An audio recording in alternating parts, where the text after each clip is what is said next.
গুলো দেখো, রস একদম ঝরে ঝরে পড়ছে। তোমরা দেখতেই পাচ্ছ এখানে কত রকমের মিষ্টি স্টক রয়েছে।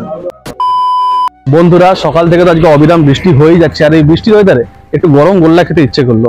তো গরম গোল্লা খাবার জন্য চলে আসলাম হলদিয়ার সেরা মিষ্টি দোকানে।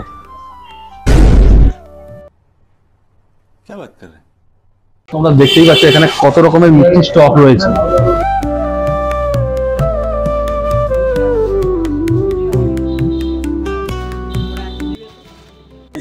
বলছি ভাই, দুটো গরম গোল্লা হবে, দুটো দাও, খাবো গরম গোল্লা। হালকা ঠিক আছে, তাই দাও। তো ভাই, এখানে ঠিকানাটা একটু বলে দাও সবাইকে। হচ্ছে হলদিয়া কদমতলা। হলদিয়া কদমতলাতে, একদম কদমতলাতে আসলেই অপোজিটেই দেখতে পাচ্ছ গঙ্গোত্রী অ্যাপার্টমেন্ট রয়েছে। তো গঙ্গোত্রী অ্যাপার্টমেন্টের ঠিক উল্টো দিকেই রয়েছে।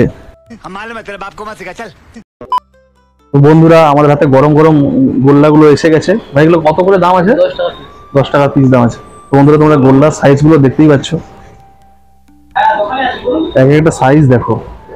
আর এগুলো যা প্রচুর নরম, এগুলো একদম নরম তুলতুলে গোল্লা হয়। আমি এখানে গোল্লা আগে অনেকবার খেয়েছি, আমার ব্যক্তিগতভাবে এটা খুবই ফেভারিট। বন্ধুরা, বাইরে গুড়ি গুড়ি বৃষ্টি, হাতে গরম গোল্লা। এই চামচ টামচে কেন দিচ্ছে? এই চামচে হয় না, গোল্লা একটু হাত দিয়ে না খেলে ঠিক জমে না। চলো চামচকে হাঁটাও। ওহ, গোল্লাগুলো দেখো, রস একদম ঝরে ঝরে পড়ছে। আর গোল্লাগুলো এত নরম, দেখতে এটা পকেট গোল্লা। রাজুদার পকেট পরোটা দেখেছি, এটা গোল্লাটা পকেট। এটাকে রসটা নিয়ে দিলে পকেটে ঢুকে যাবে। উফ উফ বন্ধুরা, বেস্ট গোল্লা। এই হলদিয়ার মধ্যে তো বলবোই, কিন্তু বাইরে আশেপাশে মুন্সিপাল চৈতন্যপুরের মধ্যে এরকম সফট গোল্লা কোথায় আছে? যদি তোমরা জেনে থাকো কমেন্টে অবশ্যই জানাবে।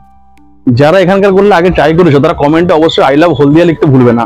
তো বন্ধুরা, আমি ততক্ষণ গোল্লা খাই। আর তোমাদের যদি ভিডিওটা ভালো লেগে থাকে তোমরা ভিডিওটাকে লাইক করে দাও। দেখা হচ্ছে পরের ভিডিওতে। বাই।